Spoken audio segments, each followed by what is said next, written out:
көкемде бір тізе шығып кеткен естідіңдер ғой. 3-4 жыл бұрын мына жайын. Мен білмеймін ғой точно қай уақыт екенін. Жобалап айтып отырмын да мен. Енді сіздің жобаңызбен не отырмын ғой? Бостандық деп айтты деп. Мен қалай бердім, не қылмайдым мен. Мен қол қоймаймын, айта сал, қол қоймайды деп. Қол қоймайды деп айта сал. Отказ ба? Отказ. Қол қоюдан бас тартасыз ба? Иә, бас тартамын. Қол қоюдан бас тартасыз ба? Оны келіспеймін деп жазып бересің. Жоқ, жазбаймын, ешнәрсе жазбаймын. Ешнәрсе жазбаймын. Сендер видео түсіріп жатсыңдар, мен өз келдік, мін көрдік деп. Видео түсіріп жатыр, мен түсіріп жатыр. Иә, түсіріп жатыр, сөйтіп. Мен келдік, мін деп айтасыңдар ғой.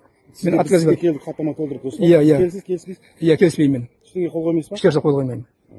Бүгін бізде 29 сәуір Алатау екі көкеміз, Қуанышбай Ермекбай көкеміз келіспеймін деп жатыр хаттама.